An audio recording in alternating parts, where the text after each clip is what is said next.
నమస్తే, welcome to hash tag you. నేను మీ Rajesh. So ప్రస్తుతం తెలంగాణలో రాజకీయాలు వేడెక్కినటువంటి పరిస్థితి. కేటీఆర్ అరెస్ట్ అవుతారనే ప్రచారం ఊవెత్తున సాగుతోంది. ఇట్లాంటి సందర్భాల్లో ఇప్పటికే పోలీసుల బలగాల మోహరింపు, మరోవైపు ఆయన మీద ఏసీబీ కేసు రిజిస్టర్ చేయడం, A1గా మాజీ మంత్రి కేటీఆర్ని పెట్టడం, ఇట్లాంటి సందర్భాల్లో ఇప్పుడు అసెంబ్లీలో కూడా కొంత రచ్చరచ్చ జరుగుతున్నటువంటి నేపథ్యంలో లంచ్ మోషన్ పిటిషన్ కూడా హైకోర్టుకి వెళ్ళి ఆయన కొంత క్వాష్ పిటిషన్ కూడా నమోదు చేసినటువంటి పరిస్థితి కనిపిస్తుంది. సో ఓవరాల్గా తెలంగాణ రాజకీయాల్లో ఏం జరగబోతుంది, మరి ఇవాళ ఈ రేస్ స్కామ్లో రేస్ ఎవరిది? రేవంత్ రెడ్డి రేస్లో ముందుండబోతున్నారా, కేటీఆర్ రేస్లో ముందుండబోతున్నారా? రేస్ ఎవరిది? జయరాం గారు మనతో పాటు జాయిన్ అవుతారు. డాక్టర్ జయరాం గారు రాజకీయ విశ్లేషకులు. చాలా రోజుల తర్వాత ఆయన హ్యాష్ ట్యాగ్ వేదిక ద్వారా తన ఒపీనియన్ని పంచుకోవడానికి సిద్ధంగా ఉన్నారు. నమస్తే జయరాం గారు.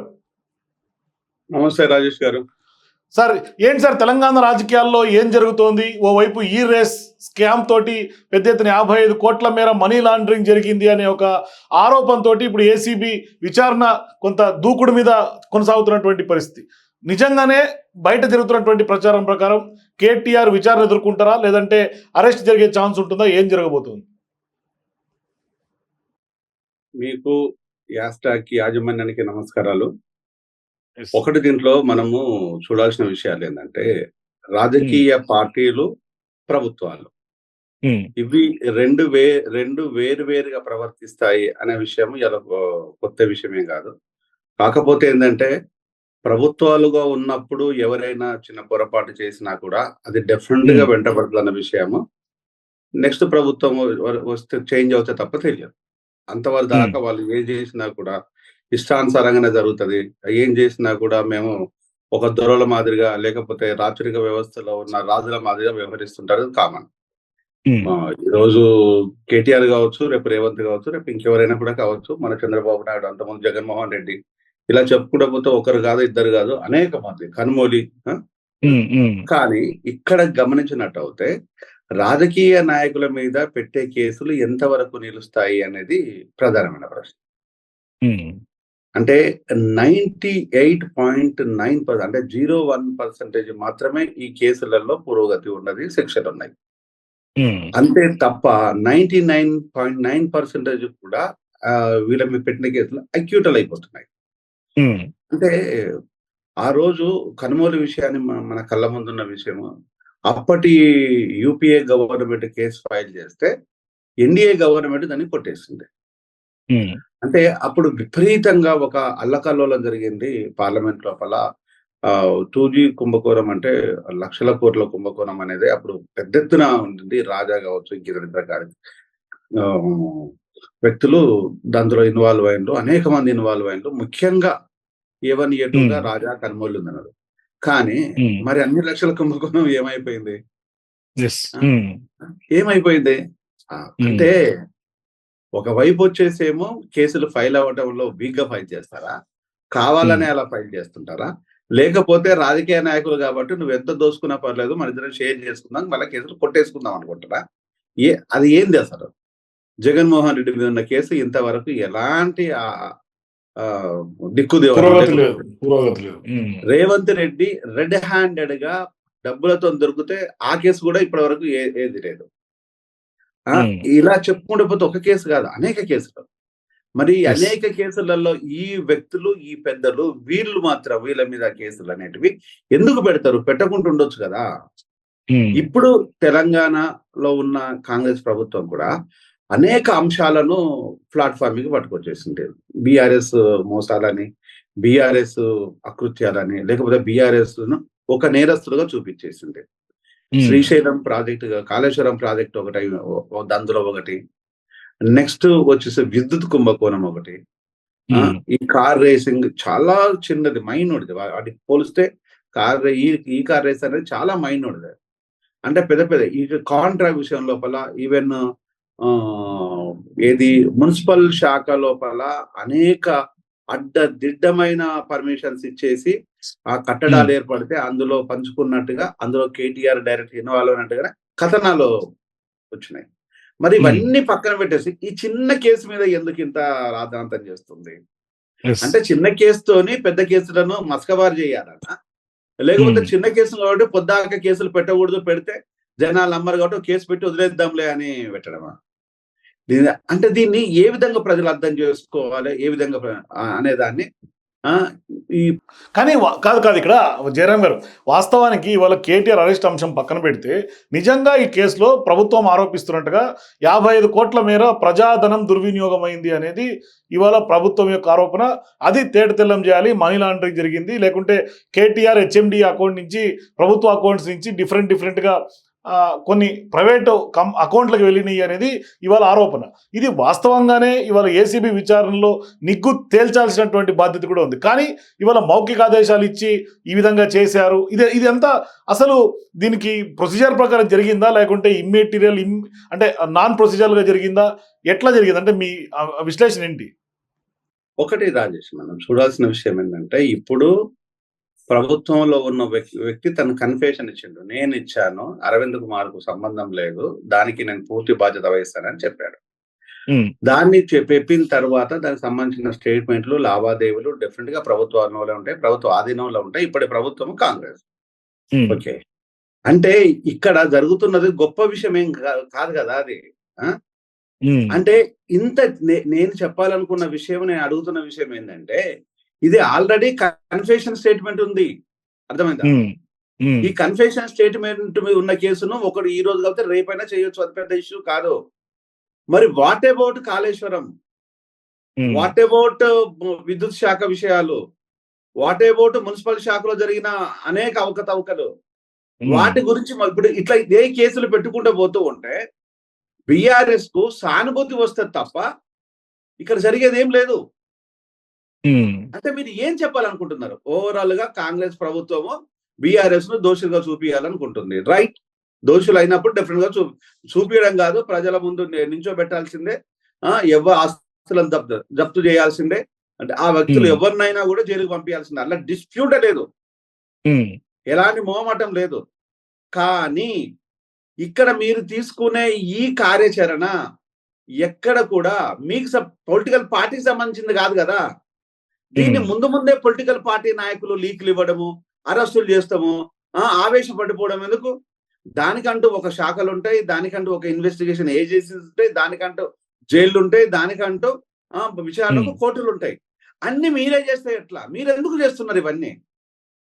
మీరు కరెక్ట్ ప్రొసీజర్ ని ఫాలో అవుతే కేసుల నుంచి బయటపడరని నా ఉద్దేశం. ప్రభుత్వం పెట్టే కేసులు స్ట్రాంగ్ గా, బలంగా, ఎవిడెన్స్ తో పాటు అథెంటికేటెడ్ గా పెడితే నేరస్తులు బయటపడరు. ఈరోజు కనుమోని లాంటి వ్యక్తులు, రాజా లాంటి వ్యక్తులు, ఇంకో కొంతమంది వ్యక్తులు ఈరోజు సైలెంట్ గా ఉంటుందంటే ప్రభుత్వంలో ఉన్న లోపాలను సరిదిద్దుకోవాలా వద్దా? చట్టాలలో మనం తీసుకున్న కేసెస్ ఫైల్ ఆ ఫైలింగ్ కేసెస్ లోపల ఎలాంటి ఎవిడెన్స్ ఉండాలో ఉన్నదా? ఓన్లీ వీళ్ళు ఓరల్ గా ప్రాపగండా ఎందుకు చేస్తున్నారు అంటే, ఇక్కడ ఓరల్ ప్రాపగండా చేస్తుంటే ఓన్లీ రాజకీయ లబ్ధి కోసమే. ఇక్కడ కేటీఆర్ కు నష్టపోయేది ఏమీ లేదు, ఇక్కడ కాంగ్రెస్ కు వచ్చేది కూడా ఏం లేదు. అరే ఇప్పుడు ఇన్ని కేసులు ఉన్నాయి కదా, ఒక చిన్న కేసు పెట్టుకుంటాం, మిగతా అని మనం సెటిల్ చేసుకుందాం అనుకుంటున్నారా? ఈ ఇంత అన్న తర్వాత కేసులు పెట్టకపోతే బాగుండదు, దానిలో ఎవిడెన్స్ దొరికింది కాబట్టి మేము పెడుతున్నాం, ఇలా లేదు కాబట్టి వద్దు అని అనుకుంటున్నారా? ప్రజలు ఇది అడుగుతున్నారు, ప్రజలు ఈ విషయాలు అడుగుతున్నారు. పెద్ద కేసులను పక్కదోవ పట్టించేసి చిన్న కేసులో అరెస్ట్ చేస్తుంటే, పెద్ద కేసులో ఊరట కలిపియడం కోసమే రేవంత్ గవర్నమెంట్ కేసీఆర్ తో లాలూచి పడిందా అని డైరెక్ట్ గా ప్రజలు అడుగుతున్నారు. ఇక్కడ ఇంకా అవన్నీ కూడా విచారణ స్టేజ్ లో ఉన్నాయి కదా. మీరు చెప్తున్నటువంటి కాళేశ్వరం అయినా, లేదంటే కనుక పవర్ పర్చేజ్ అగ్రిమెంట్ సంబంధించి ఇంకా విచారణ కొంత తేటతెల్లమైనప్పటికీ కూడా ఇంకా కూడా జరుగుతోంది. అంటే విచారణ దశలో ఉన్నప్పుడు అవి భవిష్యత్తులో ఏం జరుగుతుంది, సమయం వచ్చినప్పుడు ఆ దిశగా ప్రభుత్వాలు అడుగులు పడతాయి కదా. మనం ఇప్పుడే మాట్లాడటం ప్రీమెచ్యూర్ అవుతుందేమో అది. ఒకటి దీంట్లో ఒకటి, రాజు తలుచుకుంటే దెబ్బలకు కొదవా అన్నట్టుగా నిన్న మొన్న బయట తీస్తున్న కేసేమో విచారణ అయిపోయింది, జైలు పంపిస్తున్నామని ప్రాపగండా చేస్తున్నారు. పోలీస్ కవాతులు ప్రజల్లోకి దింపుతున్నారు, ప్రజలను భయభ్రాంతులను కన్ఫ్యూజన్ చేస్తున్నారు. అప్పటి కేసులు మాత్రం ఇంకా విచారిస్తూనే ఉన్నారు. అంటే ఇది కూడా విచారణ జరుగుతోంది, క్రమమే.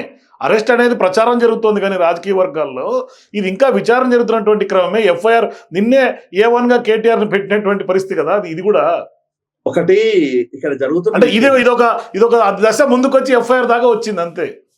ఇక్కడ జరుగుతున్న విషయం ఏం జరుగుతుందంటే, దీని వల్ల ఏం కాదు అనేది ప్రజలకు ప్రగాఢమైన నమ్మకం ఏర్పడింది. ఈ కేసులు అనేటివి ఒక పెద్ద డ్రామా, ఉమ్, రికవరీ దానికి మీరు ఎందుకు పోవట్లేదు? సివిల్ సూట్ ఎందుకు వేయలేదు? ఉమ్, సేమ్ క్రిమినల్ సూట్ తో పాటు సివిల్ సూట్ కూడా వేయాలి కదా గవర్నమెంట్. ఉమ్, ఏ ప్రపంచ దేశాల లోపల ఏ దేశంలో అయినా కూడా ఎక్కడైనా అన్యాయం జరిగినప్పుడు ఆ గవర్నమెంట్ పోయి ఆ వ్యక్తుల మీద సివిల్ సూట్ కూడా ఫైల్ చేస్తుంది.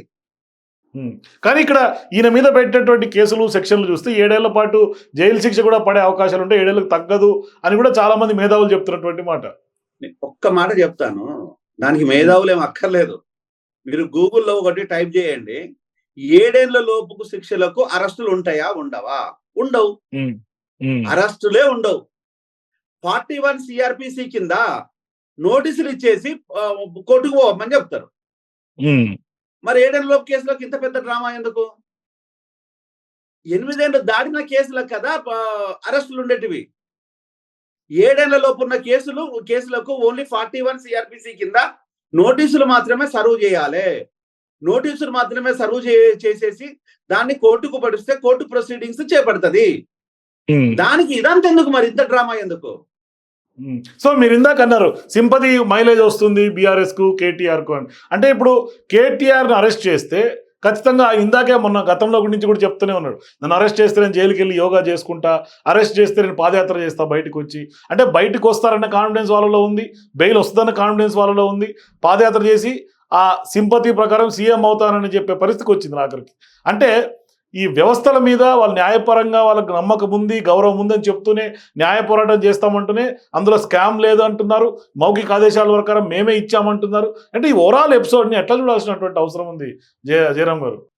అంటే దీంట్లో ఒకటి, ఆయన జైలుకి వెళ్ళిన తర్వాత యోగా చేసుకుంటాడా, మెడిటేషన్ చేసుకుంటాడా, ఇంకోటి చేసుకుంటాడా అనేది తన ఇష్టం, తను ఏదైనా చెప్పుకోవచ్చు, తప్పులేదు. మానసిక స్థైర్యం అంటే కాదు ఇక్కడ కవ్వింపు చర్యలకు ఏమన్నా పాల్పడుతున్నారా అనేది ఎందుకంటే రెచ్చగొడుతున్నాడా ప్రభుత్వాన్ని కావాలని ఏమన్నా అనేది? ప్రభుత్వం ఇప్పించదా రెచ్చగొడతా రెచ్చుకోవడానికి? ప్రభుత్వం రేవంత్ రెడ్డి ఒక్కడే మాత్రమేనా? ప్రభుత్వం అనేది కాన్స్టిట్యూషన్ చట్టం ఆధీనంలో ఉండేది, వ్యక్తి ఆధీనంలో ఉండేది కాదు కదా. ఇప్పుడు ఒక వ్యక్తిని అరెస్ట్ చేస్తున్నట్టు అవును చేసుకో, ఏముంది జైల్లో పోయి రెస్ట్ తీసుకుంటా అనే వాళ్ళు కూడా ఉన్నారు. మహాత్మా గాంధీ అరెస్ట్ చేస్తే చేసుకో, నేను పోయి ఆత్మకథ రాసుకుంటానికి బుక్ రాసుకోలేదా? అంటే ఈ రోజు దాన్ని మనం తప్పుపట్టలేము, అది కవింపు చర్యలు కావు. తనని తాను ప్రజెంట్ చేసుకునే విధానం లోపల నేను స్టేబుల్ గా ఉన్నాను, మీ కేసులు ఇవేమి లెక్కలేవు అని చెప్పే విధంగా చెప్తున్నాడు. నిన్న కూడా అదే బూతులు మాట్లాడింది కదా కేటీఆర్. ఒక మాజీ మంత్రి ఇంత అసహ్యంగా ఎవరు మాట్లాడరు. నిన్న అనకూడని బూతులన్నీ తను ప్రెస్ మీట్ లో అంటే తిట్టడం కోసం మాట్లాడిందా, భయంతో బూతులు వచ్చినాయా, లేకపోతే జైలుకు పోతున్నా భయంతో వచ్చిన బూతులను రేపు దాన్ని ధైర్యంగా చెప్పుకోవడం కోసం మాట్లాడిందా అనే విషయాలు అన్ని మాట్లాడతాం మనం. ఇవన్నీ ఏమి వదిలేయము. కానీ నిన్న మాట్లాడింది మాత్రం బూతులు. ఒక రాజ్యాంగమైన పదవిలో ఉండేసి మంత్రి అయి రాజ్యాంగం ద్వారా అంత అసహ్యంగా మాట్లాడే విధానాన్ని ఏ విధంగా చూస్తుంటాం? అంటే ఈ రోజు ప్రజలు దేన్ని మర్చిపోరు. రేవంత్ చేసే విధానాన్ని, ప్రభుత్వం చేసే విధానాన్ని మర్చిపోరు. సేమ్ టైం గతించిన ప్రభుత్వం చేసిన విధానాన్ని కూడా మర్చిపోలేదు. కాబట్టే వ్యతిరేకమైన ఓటు పడింది, ఓడిపోయారు. ఇది గుర్తుపెట్టుకోవాలి. కానీ ఇక్కడ ఓవరాల్ గా ఇప్పుడు ఏదైతే ఈ కేసు ఉందో ఇక్కడ 55 కోట్లు మౌఖిక ఆదేశాలతో నిధులు మళ్ళింది అంటున్నారు. అది అలా చేయొచ్చా, చేయకూడదా? నిజంగానే ఇప్పుడు మనీ లాండరింగ్ జరిగిందా ఈ వ్యవహారంలో? మీ అంచనా ఏంటి? మనీ లాండరింగ్ అనేది ఇది ఎప్పుడు జరుగుతుంది? ఈ డబ్బును ఇతర దేశాలకు ఏ అనుమతులు లేకుండా దొంగచాటుగా పంపించేసి, లేకపోతే సూట్ కేసు కంపెనీల ద్వారా పంపిస్తే అది మనీ లాండరింగ్. ఎక్కడ మనీ లాండరింగ్ ఇన్వాల్వ్ అయి ఉన్నది? ఇలా మనీ లాండరింగ్ ఏ విధంగా సూట్ కేసు కంపెనీలు ఆ రోజు జగన్ మీద పెట్టిన కేసులు మనీ లాండరింగ్ కేసులలో ఉన్నాయి, సూట్ కేసు కంపెనీలు అనే విషయాలు ఉన్నాయి. దాంట్లో మనీ లాండరింగ్ ఇన్వాల్వ్ అంతా అదే తేల్తలేదు ఇప్పుడు. ఇంకా మనీ లాండరింగ్ కేసు ఎక్కడ తేలుతుందంటారా? మనీ లాండరింగ్ కేసు తేలినప్పుడు మనీ లాండరింగ్ కాని కేసు ఎట్లా తేలుతుంది? సరే పోనీ అవినీతి జరిగిందా? ఎందుకంటే ఏసీబీ ఇన్వాల్వ్ అవుతుంది, ఏసీబీ కేసు నమోదైంది. పోనీ మనీ లాండరింగ్ కాకపోతే అంటే అవినీతి నిరోధక శాఖ చట్ట పరిధిలోకి వచ్చి అవినీతి జరిగిందా కనీసం? రెండు విషయాలు మాత్రం జరిగినాయి. ఒకటి అవినీతి, రెండు అధికార ద్రోహం, అధికార దుర్వినియోగం.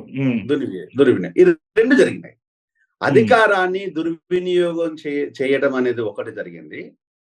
నెక్స్ట్ వచ్చేసి ఈ రోజు డెఫినెట్ గా 10 రూపాయలు తీసుకున్న దొంగనే ₹1,00,000 తీసుకున్న దొంగ 55 కోట్ల రూపాయలు. It's not a small amount. ఓకేనా? కాకపోతే అది కూడా వీళ్ళు కంపెనీ అకౌంట్ నుంచి అదే ప్రభుత్వ అకౌంట్ నుంచి కంపెనీలకే పోయినాయి, కానీ ఇది పర్సనల్ అకౌంట్లకో ప్రైవేట్ అకౌంట్లకో మళ్ళలేదు అని బీఆర్ఎస్ వాదన. అంటే దీంట్లో ఒకటేంటంటే ఈ కంపెనీ అకౌంట్ లో పోయినాయా ఇంకొక అకౌంట్ లో పోయినాయా అనే దాని మీద డెఫినెట్ గా ఒక ఎంక్వైరీ కమిషన్ ఉంటది, ఎంక్వైరీ చేస్తుంటది, దానిపైన పూర్తి స్థాయిలో ఉంటది. నిన్న కేటీఆర్ పెట్టిన ప్రెస్ మీట్ చాలా క్లియర్ గా అబ్జర్వ్ చేశాను. ఆయన వచ్చేసి నేను వీరుణ్ణి సూర్యుడిని నన్ను జైలుకి పంపియని అన్నాడు. నిన్న భయంతో కూడుకున్న గావలతో కూడిన మాటలు కదా అవన్నీ. అంటే ఈరోజు ఇవన్నీ ఇదంతా ఒక డ్రామా, అంటే ఒక ప్రణాళికబద్ధంగా ఒక డ్రామాని క్రియేట్ చేసేస్తే ఈ డ్రామా లోపల కేటీఆర్ ఉన్నాడు. ఈ డ్రామాకు పూర్తి కర్త క్రియా కర్మ అంతా రేవంత్ రెడ్డి. అంటే మీరిద్దరు దేన్ని చేయాలని రానున్న రోజుల లోపల బీజేపీ ఇక్కడ బలపడకుండా మీరిద్దరు మాత్రమే స్టేబుల్ గా ఉండడం కోసమే ఈ రోజు ప్లాన్ ప్రకారం చేస్తున్నట్టుగా ఉందా? లేదంటే రేపు బీజేపీ బీఆర్ఎస్ కలవదన్న గ్యారంటీ ఏమైనా ఉందా? దేనికి గ్యారంటీ లేదు. కానీ ఈ రోజు మీరు ఎట్లా చెప్పగలుగుతున్నారు? నేను చెప్పేది ఒకటే, నేను దగ్గరగా ఇప్పటి వరకు అనేక స్కాములు గతించిన తెలంగాణ ప్రభుత్వ స్కాములు మాట్లాడుకుంటూ వచ్చాం. మరి అన్ని స్కాములు మాట్లాడిన తర్వాత ఇది చిన్నది అయిపిస్తుంది. అన్ని స్కాములలో ఇది చిన్నగా ఉంది. ఈ చిన్నదాన్నే పట్టుకొని ఇంత అడవుడు ఎందుకు చేస్తున్నారు అనేది ఇక్కడ ప్రధానమైన ప్రశ్న. అంతే తప్ప ఇందులో అరెస్ట్ చేయకూడదు అనే కదా. అరెస్ట్ కంపల్సరీ చేయాల్సిందే. వీటితో పాటు ఇంకొకటి కూడా పురోగతి చెందినట్టు అయితే బాగుంటది. అప్పటికప్పుడు మున్సిపల్ శాఖ లోపల కొంతమంది ఉన్నత ఉద్యోగులను తీసుకొచ్చేసి జైల్లో పడేసిన్లు. ఇప్పుడు కూడా జైళ్ళలో ఉన్నారు, వచ్చిండ్లు పోయిండ్లు, సరైన ఏదో గడుస్తూనే ఉంది. మరి అక్కడ ఏమైనా ఇన్వాల్వ్ లేకుండానే అంతమంది వ్యక్తులు ఉన్నారా? మీరు చెప్పే నవీన్ మిట్టల్ మీద